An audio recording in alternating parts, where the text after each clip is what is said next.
प्यारे विद्यार्थियों, एक बार फिर भूगोल की इस ऑनलाइन कक्षा में आपका स्वागत है। आज हम विश्व की प्रमुख धान्य फसलों की चर्चा करेंगे, अर्थात मानव जो भोजन के रूप में काम में लेता है उन फसलों में से जो मुख्य फसलें हैं उसकी हम बात इस वीडियो में करेंगे। तो भोजन के रूप में मानव चावल, गेहूँ, मक्का, जौ आदि फसलों को काम में लेता है। इसके अलावा जो दलहन फसलें हैं, चना, अरहर, मूंग, ये भी भोजन के रूप में मानव काम में लेता है। तो जो मुख्य फसलें हैं चावल और वह गेहूँ, उसकी चर्चा आज हम विशेष रूप से इस वीडियो में करेंगे। तो चावल और गेहूँ का स्थान खाद्यान्न के रूप में लगभग बराबर है। चावल मुख्य रूप से उष्णकटिबंधीय मानसूनी जलवायु का पौधा है, अर्थात चावल की जो कृषि है वो उष्णकटिबंधीय व आर्द्र जलवायु में की जाती है, अर्थात इसके लिए अत्यधिक तापमान और आर्द्रता या वर्षा की आवश्यकता होती है। गेहूं की अपेक्षा चावल का जो प्रति हेक्टेयर उत्पादन है वो विश्व में अधिक है। तो चावल की जो किस्में हैं या उत्पादन के जो तरीके हैं उनमें एक तो छिटकाव या बिखेर कर चावल उत्पादित किया जाता है, अर्थात खेतों में चावल बिखेर देते हैं, ऊपर से उनकी जुताई करते हैं। दूसरा, रोपकर पहले बीजों को क्यारियों में तैयार करते हैं और जैसे ही पौधे की लंबाई 10-15 सेंटीमीटर के आसपास हो जाती है तो उन्हें खेतों में लगा दिया जाता है। यह सबसे आसान विधि होती है। इसके अलावा जापानी विधि है, जहाँ बीजों को पहले तैयार करते हैं, उत्तम किस्म के बीजों को, फिर क्यारियों में उनको बोते हैं, फिर पानी से भरे खेतों में उनको छिटक दिया जाता है, बो दिया जाता है। तो इस तरह चावल की जो कृषि है वो 3 तरह से मुख्यतः की जाती है। अब बात करते हैं चावल की कृषि के लिए जो आवश्यक भौगोलिक दशाएं हैं। तो चावल की कृषि के लिए जो आवश्यक भौगोलिक दशाएं हैं उनमें सबसे पहले है जलवायु, अर्थात जो चावल है वो उष्णकटिबंधीय मानसूनी जलवायु का पौधा है जिसके लिए अधिक तापमान व वर्षा की आवश्यकता होती है। तो सामान्यतः जो औसत तापमान है वो 25 से 26 डिग्री सेल्सियस माना जाता है, अर्थात विश्व में ऐसे स्थान जहाँ 25 से 26 डिग्री सेल्सियस तापमान हो और वर्षा 150 सेंटीमीटर के आसपास हो, वहाँ चावल की खेती करते हैं। चावल बोते समय 20 डिग्री सेल्सियस के आसपास तापमान होना चाहिए और जो शुरुआती विकास है उसके लिए 22 से लेकर 24 डिग्री सेल्सियस थोड़ा अधिक तापमान होना चाहिए और पकते समय इसके लिए 25 से लेकर 27 डिग्री सेल्सियस तापमान होना चाहिए।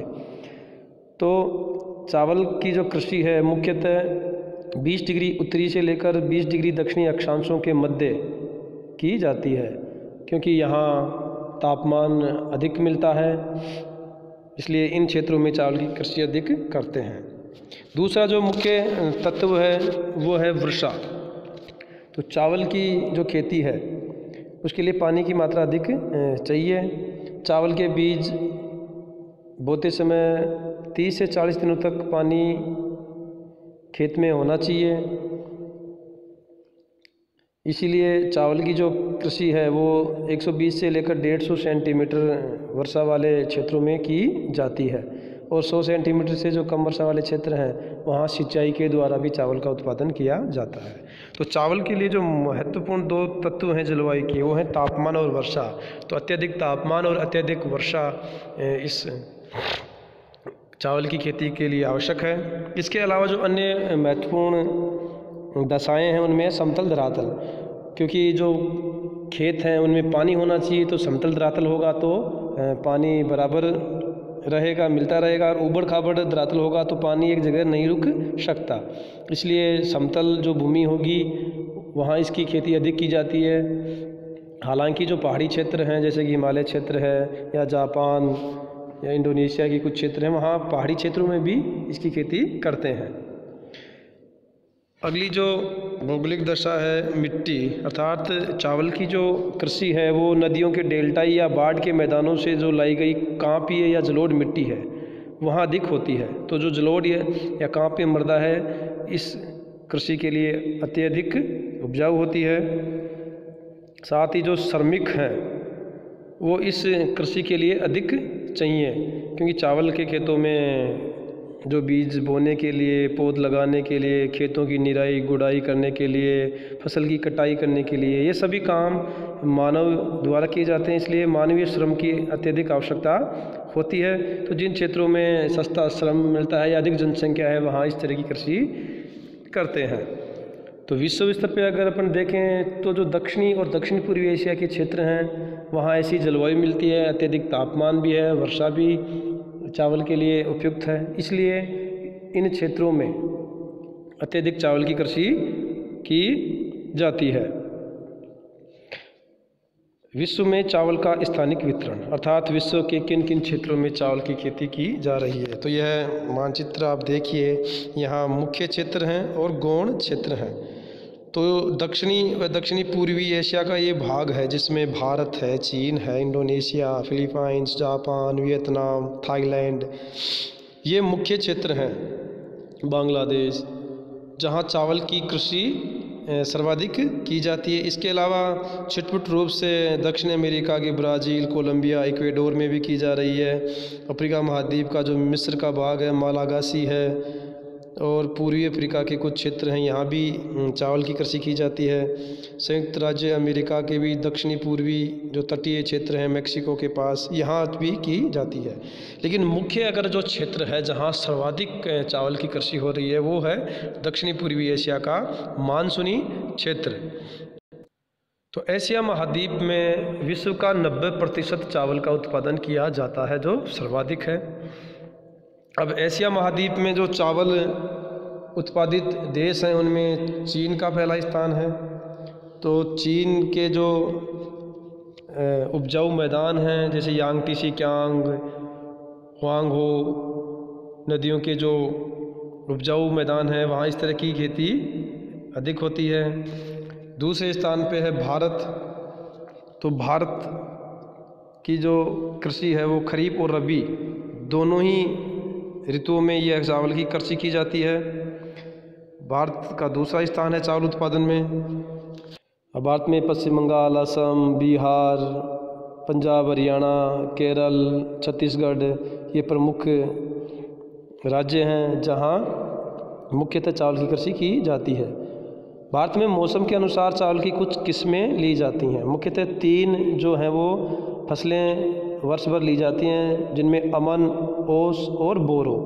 अर्थात शीतकालीन जो फसल है चावल की उसे अमन या अगहनी कहते हैं। शरदकालीन जो है उसे ओस या कुंवारी कहते हैं, और ग्रीष्मकालीन जो चावल की कृषि है उसे बोरो कहते हैं। तो इस तरह भारत में ये 3 मुख्य फसलें ली जाती हैं। भारत के अलावा एशिया महाद्वीप में इंडोनेशिया है जहाँ चावल की कृषि काफ़ी की जाती है। इंडोनेशिया का जो जावा द्वीप है यह प्रथम स्थान रखता है इंडोनेशिया में। इसके अलावा सुमात्रा है, बोर्नियो है आदि मुख्य क्षेत्र हैं। इसके अलावा बांग्लादेश है, वियतनाम, थाईलैंड, जापान, म्यांमार और फिलीपाइंस। तो ये एशिया के मुख्य देश हैं जहाँ चावल की सर्वाधिक कृषि होती है। इसके अलावा अब ये देखिए, ये जो मानचित्र इसमें एशिया महाद्वीप के जो दक्षिणी और दक्षिणी पूर्वी भाग हैं जहाँ चावल की खेती की जा रही है, जिसमें भारत का क्षेत्र है, चीन का दक्षिणी पूर्वी क्षेत्र है, जापान का क्षेत्र है, फिलीपाइंस और इंडोनेशियाई क्षेत्र। तो ये एशिया महाद्वीप का मुख्य चावल उत्पादक क्षेत्र है।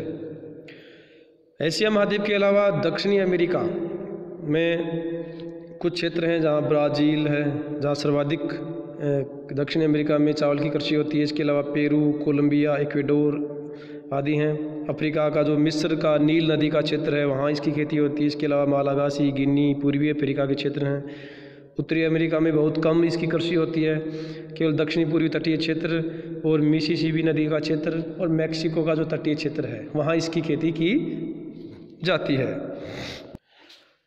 चावल के अंतर्राष्ट्रीय व्यापार की बात करें तो एशिया महाद्वीप के जो दक्षिणी और दक्षिणी पूर्वी एशियाई देश हैं वहाँ अत्यधिक मात्रा में इसका उत्पादन होता है और वहीं से इसका विश्व में निर्यात किया जाता है, जबकि संयुक्त राज्य अमेरिका या यूरोप के कुछ क्षेत्र हैं वो आयातक देश हैं। तो चावल की कृषि जो है वो विश्व में बहुत प्राचीन समय से की जा रही है और एशिया महाद्वीप को तो इस चावल की उत्पत्ति का मुख्य क्षेत्र भी माना जाता है।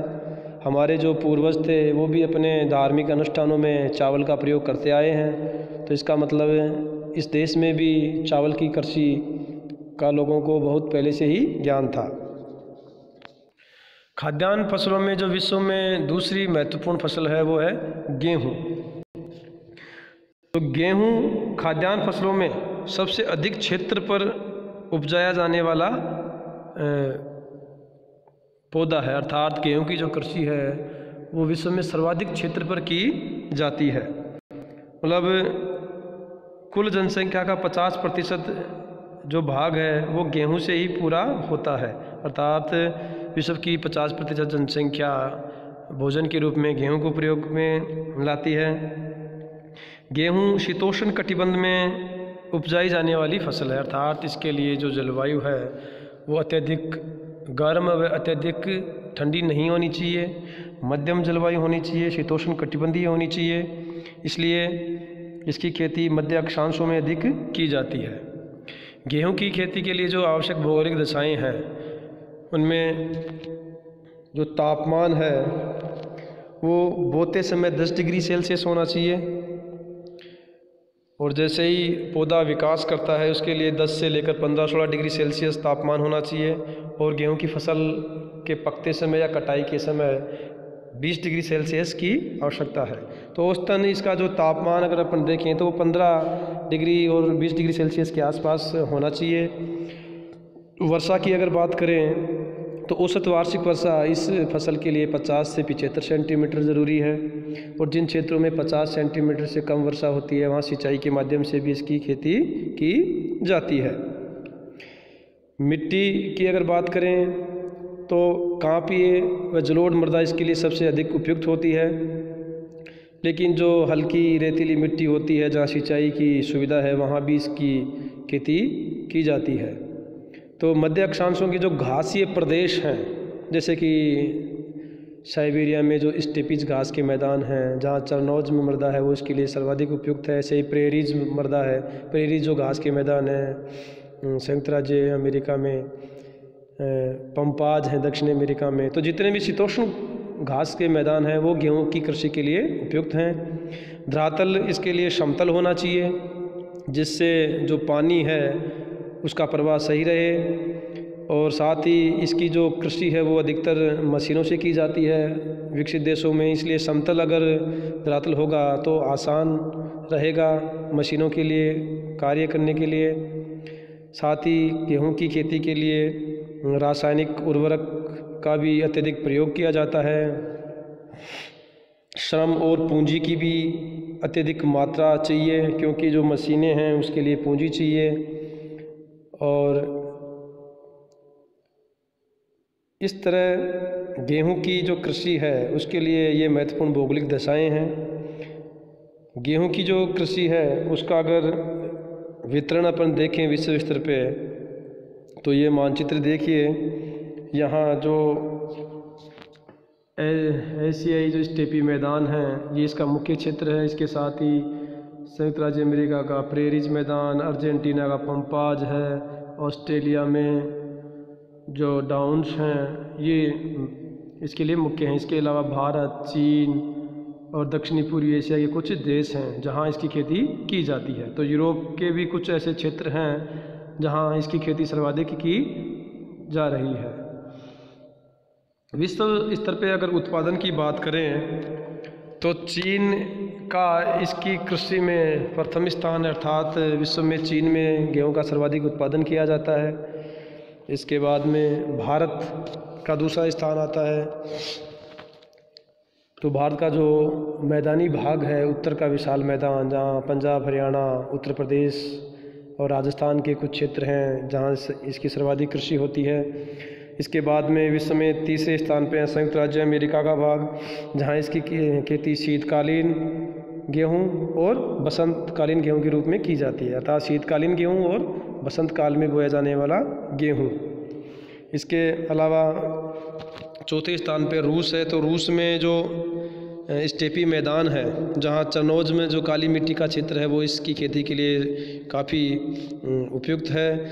इसके बाद में कनाडा के जो प्रेरी मैदान हैं, वहाँ इसकी खेती होती है। तुर्की जो है वो एशिया महाद्वीप में तीसरे स्थान पे है, अर्थात चीन और भारत के बाद में एशिया में तुर्की का तीसरा स्थान है।